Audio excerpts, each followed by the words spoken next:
Gloire au très haut, louange à notre Dieu qui nous fait la grâce d'être sur pied aujourd'hui pour vous servir encore. Shalom à tous et à toutes. Bienvenue à Wake Up. Très heureux de vous avoir. Nous avons avec nous toujours le pasteur Émile Adoté avec qui nous passons du bon temps. Shalom pasteur et bon séjour à Abidjan. Hein. Merci beaucoup. Comment vous allez? Oui, ça va. Je me comporte comme chez moi. Tout simplement. Oui. Je rappelle que vous nous venez du Bénin. Bien sûr. Vous êtes de l'église Assemblée de Dieu du Bénin. Oui. Et le quartier, c'est... Yenadjro. Yenadjro, voilà. Ils vont en vouloir. Ça va les plaire. Ça va les plaire, d'accord. C'est la Okay. pacification. Alors, avec vous, nous allons méditer la parole de Dieu. Est-ce qu'on pourra avoir un aperçu de ce qu'on verra? Tout à l'heure, on aura à lire dans Psaume 51, les versets 12 au verset 14. D'accord. Et puis, le thème, c'est d'examiner la prière de David. La prière de David, d'accord. Est-ce qu'aujourd'hui, nous prions comme David l'a fait par le passé?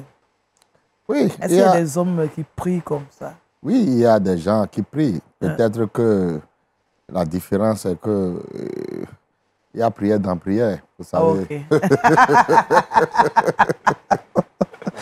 En tout cas, on a compris.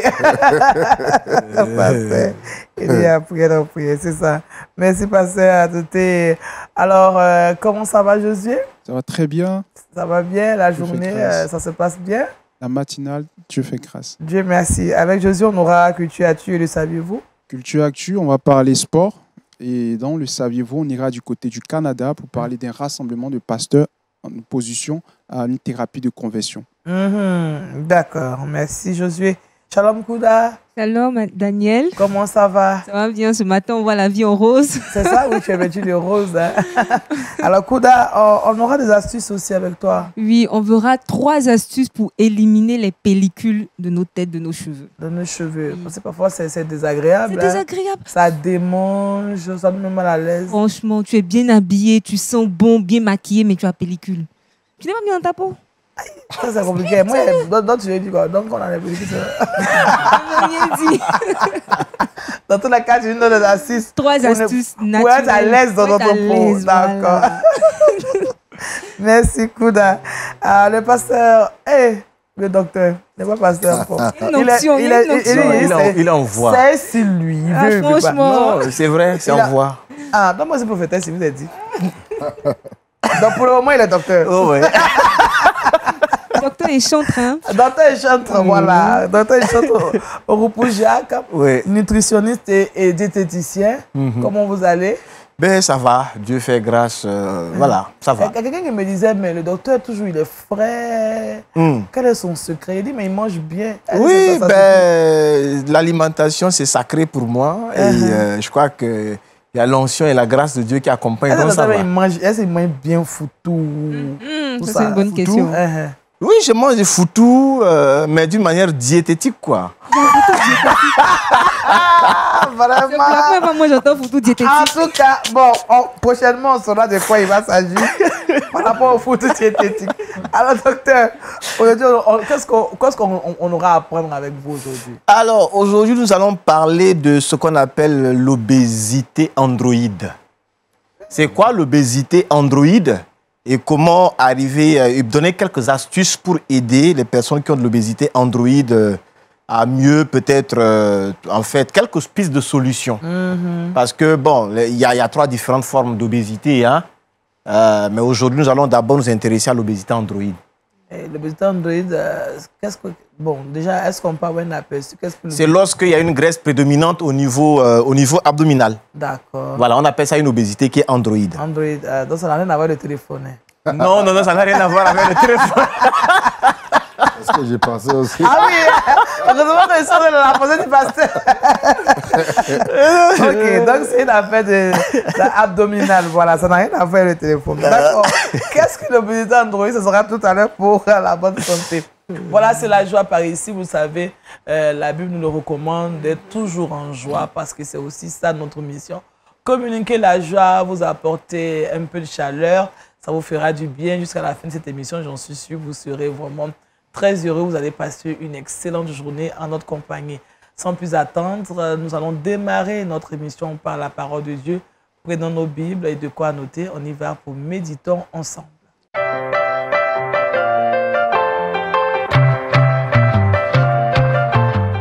La prière de David, le texte d'appui, Psaume 51, du verset 12 au verset 14.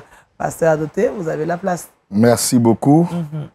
Nous allons nous plonger dans la parole du Seigneur en lisant le verset 12 au verset 14 du Psaume 51. Il est écrit ce qui suit. Ô Dieu, crée en moi un cœur pur. Renouvelle en moi un esprit bien disposé. Ne me rejette pas loin de ta face. Ne me retire pas ton Esprit Saint. Rends-moi la joie de ton salut et qu'un esprit de bonne volonté me soutienne. Que le Seigneur arrose sa parole de son esprit. Amen. Amen. Il s'agit ici du serviteur de Dieu, David. Et dans quelles circonstances il a pu adresser de telles prières à Dieu. Ouais. C'est au moment où il s'est retrouvé à terre. Bon, comme vous pouvez déjà le savoir, il était arrivé un moment sombre dans la vie du roi David. C'est ça. Où, dans cette tentation, il n'a pas pu surmonter. Après avoir commis le péché avec Bathsheba, et ensuite, il va tuer son époux, Dieu va dépêcher le prophète Nathan à sa trousse. Ouais. Le prophète arriva dans la cour, va lui déclarer ce que le Seigneur a mis dans sa bouche. Il va lui dire, par proverbe, et finalement, le doigté que c'est lui qui est à la base de ce qui s'est passé. Le roi d'antan avait beaucoup de valeur. Il pouvait ordonner que Nathan soit exécuté. Ouais.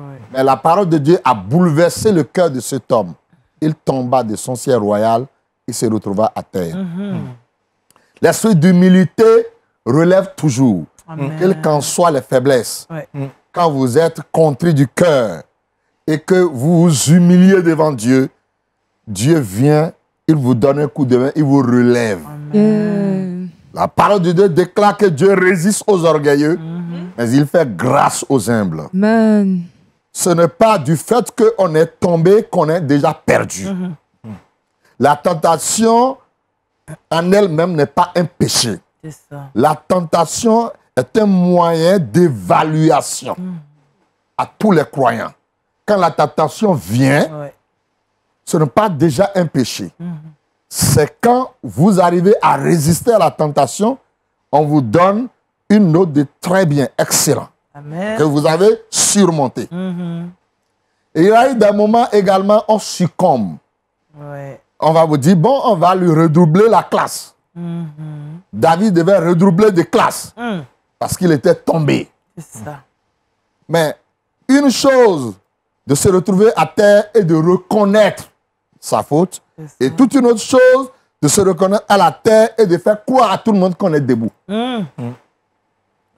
Quand vous avez un malade devant vous qui vous dit que lui n'est pas malade, ça complique sa santé. C'est ça. Et les soins à lui appliquer, ça complique tout. C'est ça.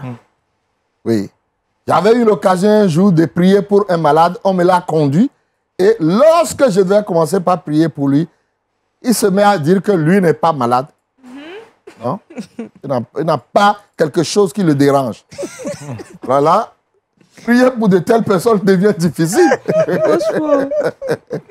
Et ses parents ont insisté que je prie. Et sa bouche n'était pas fermée. Il criait tout le temps. Je dis, je ne suis pas malade. Voilà. Donc, cette prière, j'ai eu à le faire comme ça. Je ne sais pas si ça a pu marcher ou pas. Lui, là, il devrait d'abord être accessible à ma prière. Ouais, ouais. Mais il a fermé les portes, il a fermé les fenêtres. Il dit qu'il n'est pas Il n'est malade. pas malade. Ma prière, certainement, est restée à sa porte ou bien je ne sais pas. Donc, David, le voilà tombé et il s'est humilié. Et c'est ce que Dieu veut dans nos prières. C'est pourquoi tout à l'heure, je disais il y a des prières dans les prières. Parce que quand vous voulez prier Dieu, c'est Dieu qui vous connaît là. Vous ne pouvez pas vous déguiser. Oui. Non, il vous connaît avant que vous ne veniez. Il dit, avant que vous n'ouvrez la bouche là, je connais de quoi il est question. Ouais. Alléluia. Donc, il y a beaucoup de chrétiens aujourd'hui qui font semblant. Or, ce Dieu les connaît. Est-ce qu'on cache sa nudité à la douche? Absolument pas. La douche ne parle pas. Mais observe toutes les nudités. Amen. Vraiment. Elle regarde tous les secrets. Ah oui. Voilà. L'homme passe par là, la femme passe par là, tout le monde passe par là. Mais la douche regarde tout. Elle ne dit Elle rien. ne dit rien. Dieu connaît tout sur nous. On ne peut pas cacher notre nudité de cœur à Dieu. Ah oui. Notre cœur, Dieu connaît. Et c'est pourquoi j'apprécie le roi David. Il n'a pas résisté un instant devant le prophète Nathan. Il s'est humilié. Et c'est après cette humiliation que l'enfant qui était dans le ventre de Bathsheba, Dieu a dit, je vais retirer cet enfant. Et David jeûna encore. Il refusa de manger. Il se mettait à prier pour que Dieu délivre l'enfant. Dieu a dit, pas question. Je peux te donner d'autres enfants plus tard, mais ça là, non. Et c'est ce qui s'est passé. Mais David, c'est sa façon de se relever qui m'enchante ici. Amen. Et dans la prière, il va dire, oh Dieu, crée en moi un cœur pur. Qu'est-ce qu'il veut dire par là? Je ne veux plus retourner à ce qui s'est passé là. Ça. Je veux marquer un changement radical. Hey, Je veux me tourner vers toi. terrible choc. Une repentance sincère. Que dans le grec, on parle de métanoïa. Faire un demi-tour. Combien de chrétiens qui prient aujourd'hui avec repentance? C'est là le problème. Il y a prière dans prière. Ouais. Beaucoup prient sans repentance. On est dans le péché, on est dans la sueur, mais on réclame la bénédiction de Dieu. Et voilà pourquoi beaucoup de prières sont inexaucées.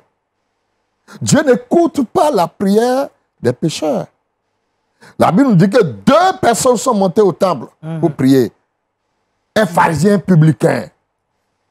Et le publicain baisse la tête, n'osait regarder même la face de Dieu. Et il se culpabilisait au-dedans de lui. Oh Dieu, aie pitié de moi. Au même moment, le pharisien debout, gaillamment debout dans le temple. Et il regardait ce qu'il disait. Oh Dieu, tu me connais, je te connais. Tu sais que je ne suis pas comme ce pauvre pécheur qui est à côté de moi ici. Tu connais combien de fois je paye ma dîme et je donne mes offrandes. Et la Bible dit que Dieu n'a pas écouté sa prière. C'est ça. Ça, c'est la prière orgueilleuse. Dieu n'écoute pas ça.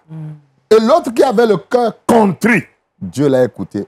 David dit, oh Dieu, crée en moi un cœur pur. Et la prière d'aujourd'hui, c'est que tout chrétien doit orienter sa prière dans une atmosphère spirituelle. Il faut que la prière soit concentrée sur les choses spirituelles d'abord. Pas sur les choses matérielles. C'est ça. Mais les grands centres de prière qui se trouvent chez nous, c'est qu'on prie. Dieu n'est pas contre ces prières, mais est-ce qu'on amène les gens à la repentance? David va dire, ne me rejette pas loin de ta face. Ouais. Il réclame un cœur bien disposé. C'est ça le cœur. Hein? Dieu regarde le cœur. Dans la prière, Dieu regarde le cœur. Et nous devons sanctifier nos cœurs tous les jours. Parce que nous sommes sur cette terre et nous sommes des humains. Ouais.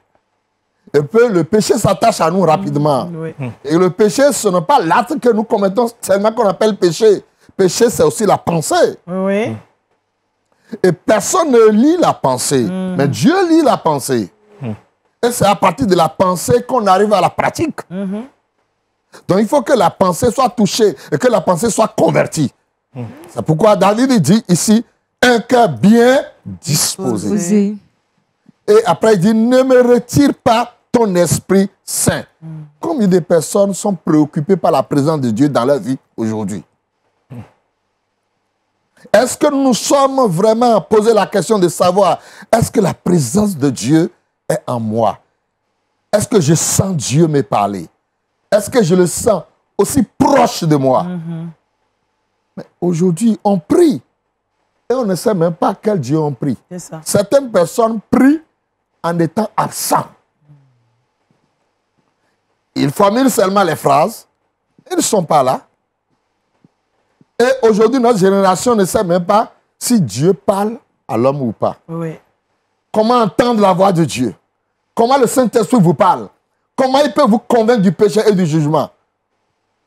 David sait que si Dieu se retire de lui, il est foutu. C'est ça? C'est pour quand il dit, ne me retire pas ton Esprit Saint.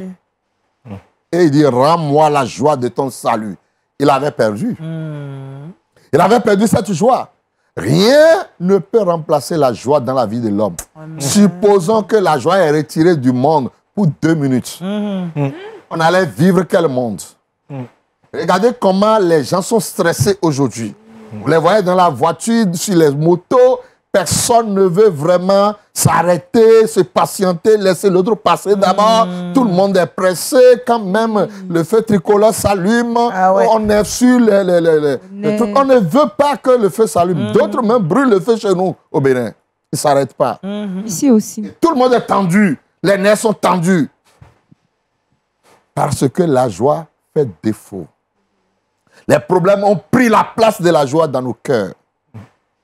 La Bible dit, déchargez-vous sur moi de tous vos soucis. Amen. En gardant nos fardeaux, nous ne serons pas en mesure de nous délivrer nous-mêmes. Il faut les décharger sur le Seigneur et bénéficier de sa joie. Amen. Et David dit, rends-moi la joie de ton salut et qu'un esprit de bonne volonté me soutienne. Toute la prière est là. J'invite tous ceux qui m'entendent de loin comme de près à faire comme David.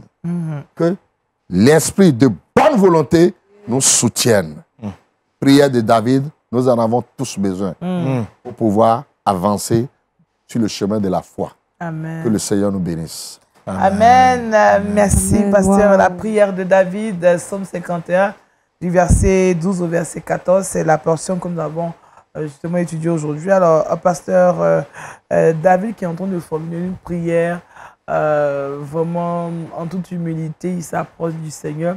Il peut arriver que nous, en tant que chrétiens, nous ayons aussi cette attitude, mais est-ce que ça suffit pour obtenir le salut? Ça suffit pour que Dieu jette un regard favorable sur nous? Et ici, lui, quand on veut parler du salut ici, c'est que dans l'Ancien Testament, David est compté déjà parmi ceux qui sont rachetés. Mais sa chute rompt le pont entre lui et Dieu. C'est ça. Et il s'éloigne quand il parle, lui-même sait qu'il est isolé. Il parle, Dieu n'écoute pas. Dieu lui a retiré son esprit. Dieu lui a retiré la joie. Le péché est déjà introduit dans son cœur, avec lequel il a perdu la joie. C'est ça. Il a perdu la présence de Dieu. Il a perdu un cœur de bonne volonté. Il a perdu toutes ces choses. Étant conscient, il voulait encore reconquérir ces choses. Et il sait que ça passe par l'humilité, la reconnaissance de son état actuel. Il sait qu'il est malade. Et la posologie, c'est ça que nous venons de lire. Il doit alors demander à Dieu, voilà, ceci, cela, et il connaît comment les appliquer pour pouvoir s'en sortir. Ça passe par l'humilité. Oui. Aujourd'hui aussi, si un chrétien est tombé dans le péché, Dieu ne va pas le tuer. Dieu dit... Mais parce que je vous parle la parole, on dit qu'au temps de David, c'était le temps, c'était la loi, mais maintenant, c'est la grâce. Jésus est venu nous donner... Nous sommes dans l'ère de la grâce. Est-ce que nous devons faire comme David, bien qu'on est dans le temps de la grâce? La parole de Dieu dit, continuerai-je dans le péché afin que la grâce surabonde? Loin de là. On ne peut pas être dans le péché et attendre que la grâce surabonde. C'est ça. Non. On peut tomber dans le péché, mais on ne va pas vivre dans le péché. Il y a une grande différence. Un né de nouveau ne vit pas dans le péché. Parce que la semence de vie est en lui. Et quand vous êtes en train de consommer le riz, comme on nous a parlé tout à l'heure, et qu'il y a un caillou dedans, ou bien l'haricot, il y a un caillou dedans, et vous n'êtes pas vraiment conscient. Et vos dents, marchez sur ça, je ne crois pas que vous allez dire ça ne fait rien et vous continuez. Non, non, on va s'arrêter. Vous allez d'abord vous arrêter et faire sortir tout ce qui est de votre bouche. Allez rincer. Et désormais, en mangeant, vous faites beaucoup attention. Parce que votre esprit est sur ce qui s'est passé. Je crois que c'est comme ça le péché aussi. D'accord. Je pense que c'est bien illustré. On va prier. Bon, peut-être qu'il y a quelqu'un qui nous suit, qui a vu cette situation, que le Seigneur vraiment l'aide à pouvoir se relever. Amen. Seigneur Père, tu nous aimes plus que toutes choses. Ton amour est tellement profond envers nous, au point où tu as donné ton Fils sans réserve à la croix. Il déclara à la croix que tout est accompli. Mais il y a quelque chose que tu n'aimes pas, c'est le péché. Mais tu nous aimes en tant que pécheurs. Et tu nous demandes de nous séparer du péché, mais notre chair est faible. C'est en cela que je prie maintenant pour un frère, pour une sœur qui aurait besoin de cette prière de David. Que tu interviennes dans leur vie au nom de Jésus. Amen. Ceux qui sont tombés, succombés à leur péché et qui, jusque-là, n'ont pas su qu'ils doivent s'humilier et crier vers toi comme David l'a fait, montre-leur le chemin au travers de cette parole au nom de Jésus. Relève-leur, il y a encore d'espoir pour eux. Tu peux encore leur remettre ton esprit que tu avais retiré. Tu peux encore leur donner la joie de vivre. Alléluia. Tu peux encore pardonner leurs péchés et les relever et les rétablir. Fais-le au nom de Jésus-Christ. Seigneur, ce n'est pas la fin du monde quand on tombe. On peut encore se relever. Il y a encore la possibilité de revenir. Il y a encore la capacité de retourner à son Dieu. Seigneur, fais-le dans leur cœur au nom de Jésus. Merci. Et que un esprit de bonne volonté les soutienne au nom de Jésus. Merci de nous écouter parce que tu as déjà fait cela. Dans le précieux nom de Jésus, j'ai prié. Amen. Amen, amen. Merci, pasteur Émile Azoté. Je rappelle le thème, la prière de David, le psaume 51, versets 12 à 14. Je pense que déjà tout le psaume même nous exhorte à la prière. Hein? Bien sûr. Ah, merci, pasteur, qui en tout cas vient lever un coin de voile. Quand nous prions, prions avec humilité. Ainsi, on saura que notre Dieu nous entend. Ouais. Parce qu'il est lui-même le Dieu d'amour qui relève le pécheur. Merci, pasteur. Retrouvons Josué Dioba et ses cultures actuelles.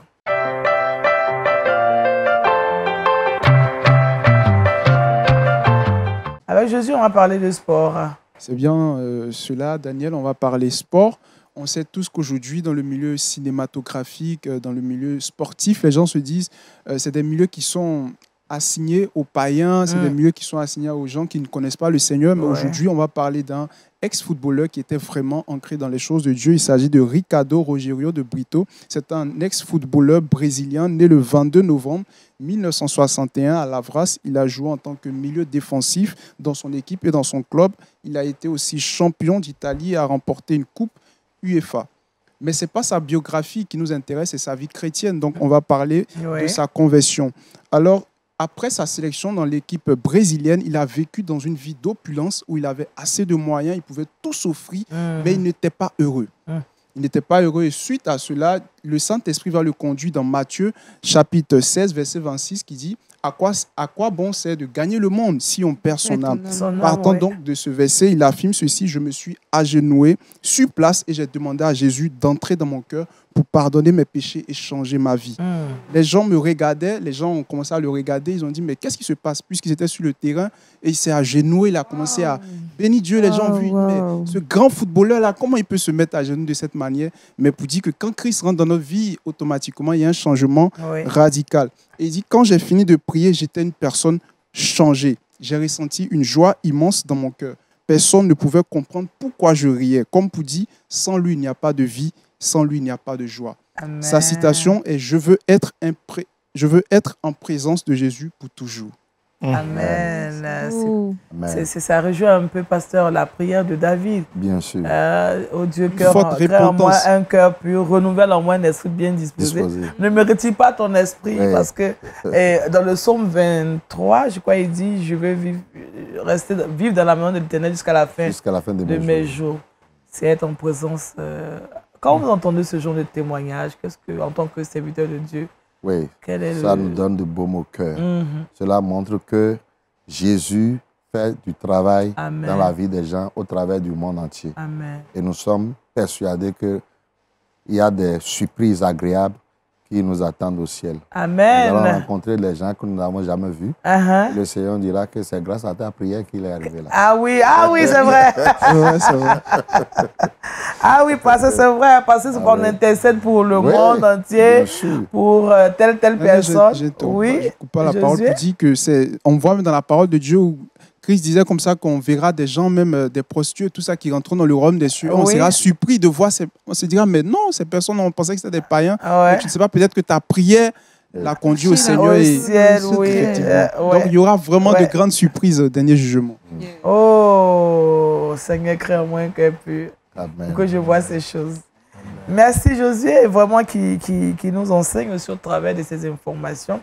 Merci au pasteur aussi pour son intervention. On va continuer notre marche. C'est toujours dans le Seigneur que nous faisons cette émission. Vous savez, c'est vous procurer la joie, vous permettre de comprendre que Dieu est vivant. Il est un Dieu véritable. Il y en a qui pensent que notre Dieu il n'existe pas. Je vous assure, il existe et il fait encore de grandes choses dans nos vies. Nous allons nous intéresser à la santé, c'est bonne santé maintenant.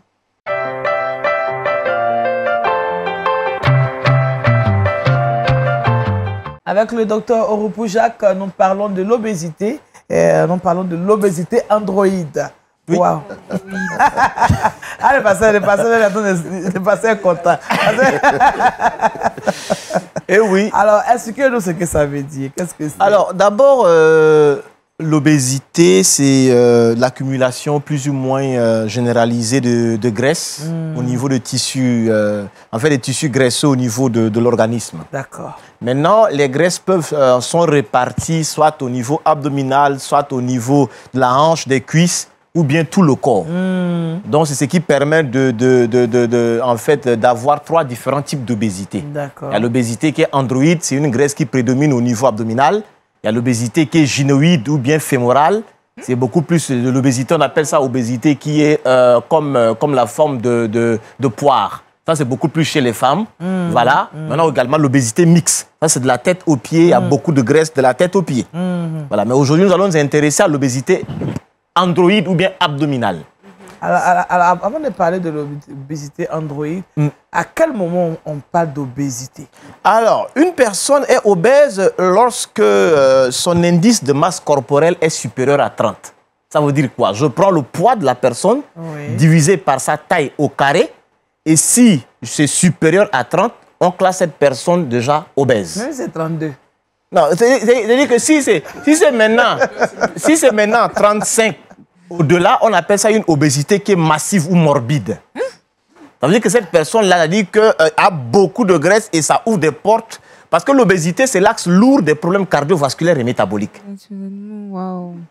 Donc, déjà, on a ce qu'on appelle les calculs de l'indice de masse corporelle. Maintenant, en plus de ça, il faudrait également faire ce qu'on appelle les calculs de tour de taille. On prend un mètre ruban et on essaie de mettre au niveau de tour de taille qui doit passer au niveau de l'ombilic. Donc, quand c'est chez un homme, ça doit être inférieur à 100 cm. Quand c'est supérieur à 100, quand le tour de taille est supérieur à 100 cm, ça veut dire que le risque de développer les maladies cardiovasculaires et métaboliques est très élevé chez cette personne. Quand chez une femme, c'est inférieur à 80 cm, c'est bon. Mais quand c'est au-delà de 80 cm, le risque également est très élevé. Si c'est 109, par exemple. Ah, si c'est 109, ça veut dire que le risque est tellement accru. La personne peut facilement développer un problème cardiovasculaire. Wow. Voilà. Donc, on a les calculs de l'indice de masse corporelle associés avec les tours de taille, permet déjà de mieux apprécier et savoir si la personne est obèse ou pas. Voilà. Donc, aujourd'hui, on se rend compte que beaucoup de personnes développent de l'obésité dite androïde ou bien soit abdominale. Et la plupart des causes, nous avons par exemple la suralimentation, le fait de manger beaucoup et on dépense peu. Ça, c'est d'abord un premier point. Deuxième chose, c'est la sédentarité. D'accord. On bouge peu. Oui. Tout le monde est patron. Donc, ça devient la maladie des patrons. C'est-à-dire, on ne bouge pas beaucoup. Voir quelqu'un marcher, bouger, danser, on pense que c'est synonyme de pauvreté, de misère. Mais toi, tu marches trop, là. Oui, tu marches trop. D'ailleurs, le signe même des sueurs, de transpiration est synonyme de pauvreté. De pauvreté, si. Quand quelqu'un transpire, on dit, mais mon ami, c'est de la galère. Donc aujourd'hui, en fait... C'est vrai en plus. Oui, en fait, voir quelqu'un transpirant, on trouve que c'est anormal. Alors qu'aujourd'hui, il faut manger et... Moi, je dis manger, pas bouger, hein. Manger et transpirer. Je mange, mais il faudrait que je fasse des exercices physiques qui doivent m'amener à brûler les calories. Donc la sédentarité est un problème. L'autre chose également, c'est la consommation excessive, bien sûr, je vais peur, excessive des boissons sucrées, soda et tout ce qui est comme sucre caché. Et chez certaines personnes, c'est la consommation également des boissons alcoolisées. Parce que les boissons alcoolisées telles que la bière et autres sont très caloriques, en fait, contiennent beaucoup de calories. Donc quand tu prends, au lieu que l'organisme puisse brûler d'abord les calories apportées par l'alimentation, qu'est-ce qu'il fait? Il stocke. Il stocke ça. Et parce que les boissons alcoolisées, les calories apportées par les boissons alcoolisées, l'organisme n'a pas créé un lieu pour les garder. Donc dès que tu prends cela, il doit les brûler pour les éliminer rapidement. Donc quand tu manges et tu prends les boissons alcoolisées, l'organisme est obligé d'abord d'utiliser quoi? De brûler d'abord les calories apportées par les boissons alcoolisées et il stocke tout ce que tu manges. Donc, au fur et à mesure, tu vas voir que la personne peut prendre il va avoir des dépôts de graisse qui sont localisés au niveau abdominal. Donc aujourd'hui, beaucoup de personnes développent l'obésité androïde. Maintenant, ce qu'il faudrait faire, c'est que chez les femmes, c'est que lorsque une femme est enceinte, bien sûr, elle peut prendre jusqu'à 12 kg de son poids normal. Et le fœtus va créer, il va avoir une distension au niveau abdominal. Et donc ces femmes-là, le plus souvent, après l'autre accouchement et tout ça, bon, elles prennent un peu plus de poids. Elles prennent beaucoup plus il y a un peu de la graisse au niveau abdominal. Donc à ce niveau aussi, il faudrait faire attention. Les gaines que beaucoup plus les gens utilisent, moi j'appelle ça cache-misère. C'est-à-dire que, bon, ok, vous savez... Donc ça veut dire ne pas utiliser les gaines. Je n'ai pas dit cela, en fait. Qu'est-ce que vous dites? Dites-nous. Ce que vous dites. Les astuces et les pistes de solutions, lorsqu'on a beaucoup plus de graisse au niveau abdominal, la première des choses, c'est d'abord soigner son alimentation. D'accord, la première des choses. La première des choses, il faut revenir véritablement à une alimentation saine, équilibrée, variée, en intégrant plus des crudités qui doivent épurer le corps des toxines. C'est d'abord cela. Deuxième des choses, il faudrait détoxifier complètement tout l'organisme. Troisième des choses, il faut intégrer les exercices physiques. Mais les exercices physiques au niveau abdominal, ce n'est pas les exercices physiques tels que peut-être souvent les gens aiment faire, comment j'appellerais oui, ou bien soit, voilà, on aime faire abdominaux, là, on appelle abdos. Oui, d'accord. Non, quand on veut brûler les graisses au niveau abdominal, faites attention de faire les abdominaux, là. Non. Ça va rendre encore davantage les muscles ici au niveau abdominal flasques. Ça va encore davantage tomber. Ah bon? Oui. Donc, ce qui est recommandé, c'est beaucoup plus les planches, ou bien soit, on appelle ça les gainages. Ou lorsque tu es comme si tu allais de vouloir faire la pompe, et puis maintenant tu es suspendu. Je ne sais pas si vous me comprenez. Non, je ne vous comprends pas encore. C'est-à-dire, la personne t'a dit que lorsqu'on dit qu'il faut faire les pompes, n'est-ce pas? Donc on est... Oui, comme ça. Voilà, au lieu de faire les pompes, et puis on est suspendu. Voilà, on est suspendu. Oui. Voilà, donc en fait, plus tu fais cela, tu fais ce qu'on appelle les gainages ou bien les planches, ça va tonifier les muscles de l'abdomen. Donc, il faudrait forcément tonifier les muscles de l'abdomen. Parce que lorsque l'abdomen est flasque, ça va impacter sur le tube digestif. Donc, quand c'est comme ça, il sera difficile d'avoir un ventre, c'est-à-dire qu'il sera difficile de tonifier l'abdomen. Donc, il y a des exercices spécifiques qu'il faudrait faire pour accompagner l'alimentation. C'est très capital. Et aujourd'hui, le plus souvent, pour perdre la graisse au niveau abdominal, ça demande également de l'endurance. C'est l'école de la patience. Souvent, les gens pensent qu'en un mois, on prend une tisane ou on fait une diarrhée toute une journée. Et puis, bon, on pense que déjà... Je voulais venir aujourd'hui de plus en plus sur les réseaux sociaux. On nous propose des capsules, des tisanes déjà préparées. Ou bien des thés pour dégraisser l'abdomen, tout ça. Est-ce que ça a du sens? En fait, les tisanes peuvent créer un effet alcalin pour aider la lipolyse, la dégradation de la graisse, mais c'est infime, c'est infinitésimal. Ce n'est pas quelque chose... En fait... doucement, on a bien... Il n'y a pas compris. C'est-à-dire, le fait de prendre les tisanes là, oui, peuvent aider, mais c'est insuffisant. Ça n'agit pratiquement même pas. Si tu ne changes pas ta manière de manger, tu veux avoir un effet miracle. Écoutez, il n'y a pas un thé miracle pour brûler les graisses.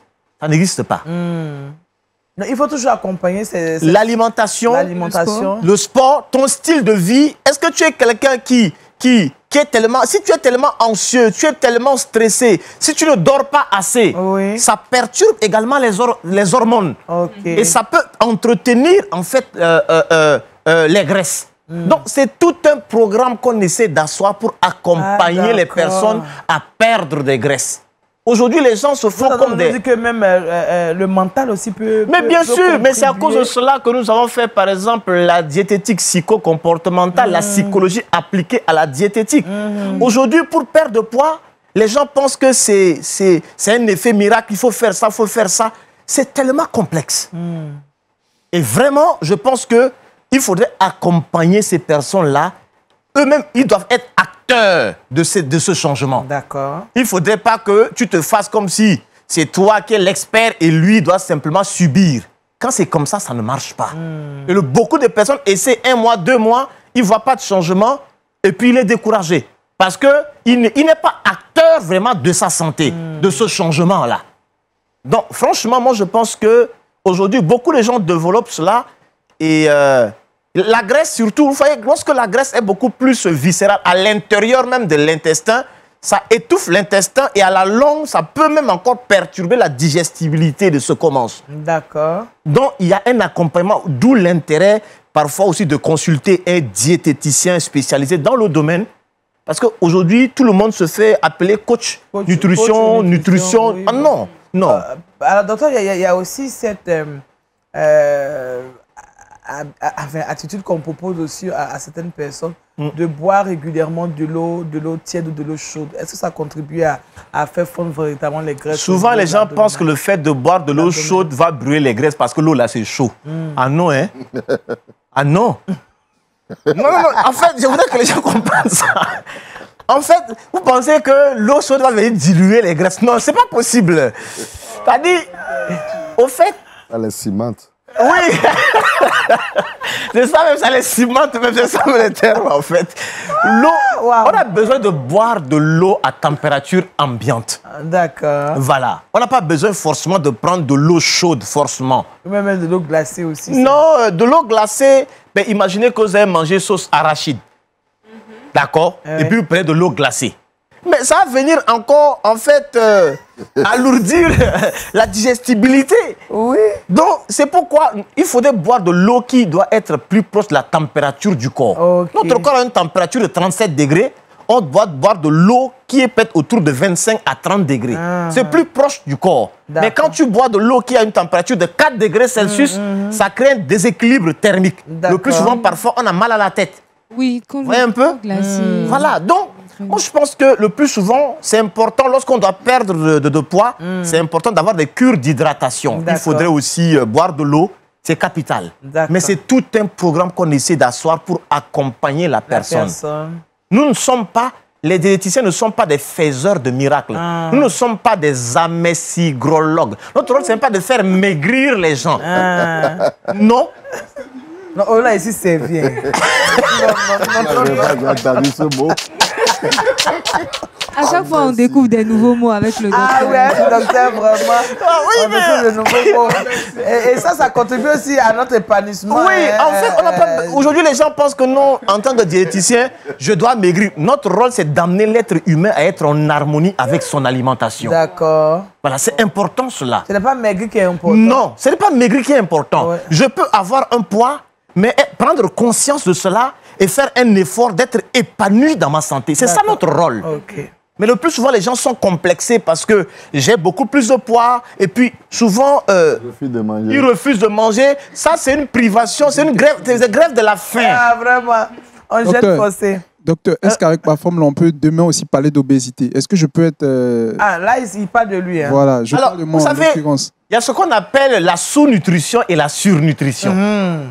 Ça veut dire que lorsque tu prends ton poids divisé par ta taille au carré et que c'est inférieur à 18,5, on dit que c'est des maigreurs qui est pathologique. Il y a des maigreurs également non pathologiques. Il y a des gens où, sur le plan génétique, ils mangent haut. Ils ne mangent pas haut. Il est comme ça. Ce sont comme ça. On dit c'est naissance. Non, on dit c'est naissance.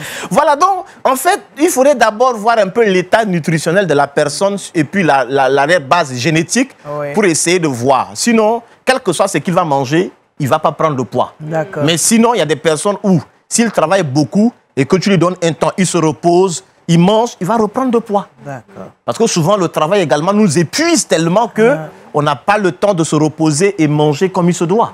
Et ça crée des problèmes. C'est vrai qu'on a longtemps parlé, le temps il est en train de courir. Qu'est-ce qu'on peut retenir en 2 mots? Ce qu'on peut retenir, c'est que l'obésité androïde, on doit combattre ça. C'est pas bien. Maintenant, lorsqu'on fait face à ça, il faudrait arriver à améliorer son alimentation, l'intégrer avec des exercices physiques. Aussi, l'aspect psychologique, c'est important.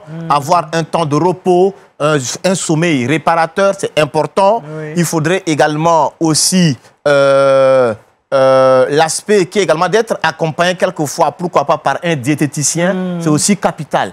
Donc, c'est tout ce programme-là qu'il faut mettre en place parce que plus il y a assez de graisse abdominale, ça ouvre des portes à développer des maladies cardiovasculaires et métaboliques. D'accord. Merci, Dr. Roupou. Merci Avec nous, on beaucoup. parlait de l'obésité androïde. Vraiment, c'est pas téléphone, hein, c'est l'obésité au niveau abdominal. Nous allons retrouver Kouda qui a des astuces pour nous et c'est le Trick Box.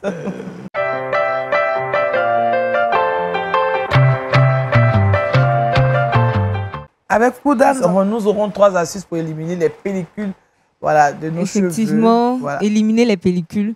Vous savez, souvent Dieu nous donne des idées pour innover dans le travail, pour être créatif. Et puis tu as des pellicules, ça fait que tu ne peux pas bien développer ces idées-là. Tu veux réfléchir, ton cuir chevelu te Tu n'as pas démange. des conséquences des pellicules. Oui, il faut qu'on se dise la vérité. Pellicule fait que tu peux recevoir même des idées divines. Oui. Quand ça vient, tu ne peux Ça pas développer. démange.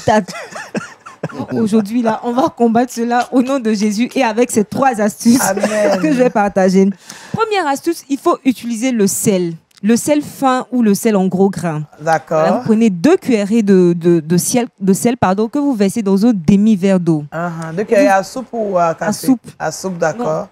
Cuillerées plutôt, pas des 2 soupes. cuillerées à café. Voilà. D'accord. Vous versez cela dans un demi-verre d'eau et vous utilisez cette eau-là pour masser le cuir chevelu pendant 2 à 3 minutes. Ensuite, vous rincez les cheveux, tout simplement. Ça va éliminer les pellicules. Vous pourrez développer les idées que Dieu a mis dans votre tête. Amen. Deuxième astuce, vous pouvez utiliser l'ail. Voilà, on sait que l'ail a des vertus. Vous écrasez une gousse d'ail et vous prenez cela pour masser les cheveux. On dira, mais Kouda, là, il y a une odeur derrière, on fait comment? Voilà, donc pour ceux qui n'aiment pas du tout l'odeur de l'ail, vous pouvez mélanger cela avec du miel pour adoucir un peu. Voilà, surtout si vous êtes marié. Le miel aussi nourrit les cheveux, la racine des cheveux. Et surtout si vous êtes marié, vraiment mélanger avec l'ail, ça c'est un autre même. Et pardon, mélanger avec le miel, c'est un autre. Voilà, ça va tuer l'odeur. Pour ne pas dire qu'on a créé des problèmes dans votre foyer. Et la dernière astuce, il faut utiliser le vinaigre, vinaigre de cidre pur. Voilà, vous prenez cela pour masser aussi le cuir chevelu. Vous laissez cette substance dans vos cheveux pendant au moins 1 heure de temps. Ensuite, vous faites votre shampoing normal. Ça va également éliminer les pellicules. D'accord. On rappelle, il faut d'abord le sel, de l'eau salée. Voilà, ensuite l'ail, qu'on peut mélanger avec du miel. Et comme dernière astuce, le vinaigre de cidre. Le vinaigre de cidre, ainsi, on dira au revoir aux pellicules. Pour développer les belles idées. Mais souvent, tu as des idées d'entrepreneuriat. C'est pas encore sorti parce que... On a compris. Voilà. Parce que souvent, on accuse le diable. Mal que... On accuse le diable. Alors que c'est parce que tu as pellicule dans tes cheveux, tu peux pas développer les projets que Dieu a dit pour ta vie. D'accord, d'accord. Il faut chasser les pellicules, il faut enlever les pellicules pour pouvoir bien entendre la voix de Dieu, c'est important. Merci Kouda, on va retrouver Josué pour le saviez-vous.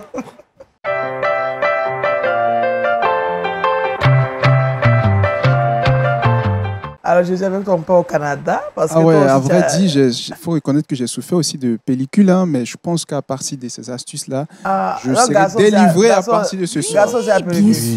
Bien sûr, ça m'a vraiment fatigué. Okay. Alors, mais on va partir au Canada où 4000 pasteurs se sont opposés à la thérapie de conversion. Selon eux, ce projet de loi, tout en protégeant les individus contre la coercition et les abus sous la forme de thérapie de conversion criminalisera plutôt le christianisme, excusez-moi, dans notre pays, dénonce la Liberty Coalition Canada, un groupe juridique sur son site. Ce projet de loi pourrait avoir donc des conséquences ou des poursuites pénales à l'encontre des chrétiens qui enseigneront le message de la Bible contre l'homosexualité ou même le transgenrisme. Ce mouvement s'inscrit dans l'appel du pasteur et théologien américain John MacArthur, qui a lui-même été interpellé par un confrère canadien récemment. C'est donc l'heure pour l'Église de prier pour ces pasteurs qui sont situés au Canada. Et Vraiment, je pense que c'est un sujet de prière, un sujet d'intercession dans nos églises, vraiment pas. À travers ces lois qui sont prises, n'est-ce pas, pasteur, ça nous montre que l'Église est encore persécutée d'une manière ou d'une autre. Hein. Oui, c'est horrible, puisque c'est ces gens-là qui financent beaucoup les États. Et quand quelqu'un veut être candidat, il est obligé de leur tendre la main et ils imposent leurs lois. Donc, et ils ont assez d'argent, mais l'argent n'est pas propre. Donc, on doit beaucoup prier. Beaucoup prier pour l'Église. Pour que la tendance soit renversée. D'accord. C'est une forte persécution qui se prépare. Alléluia. Prions.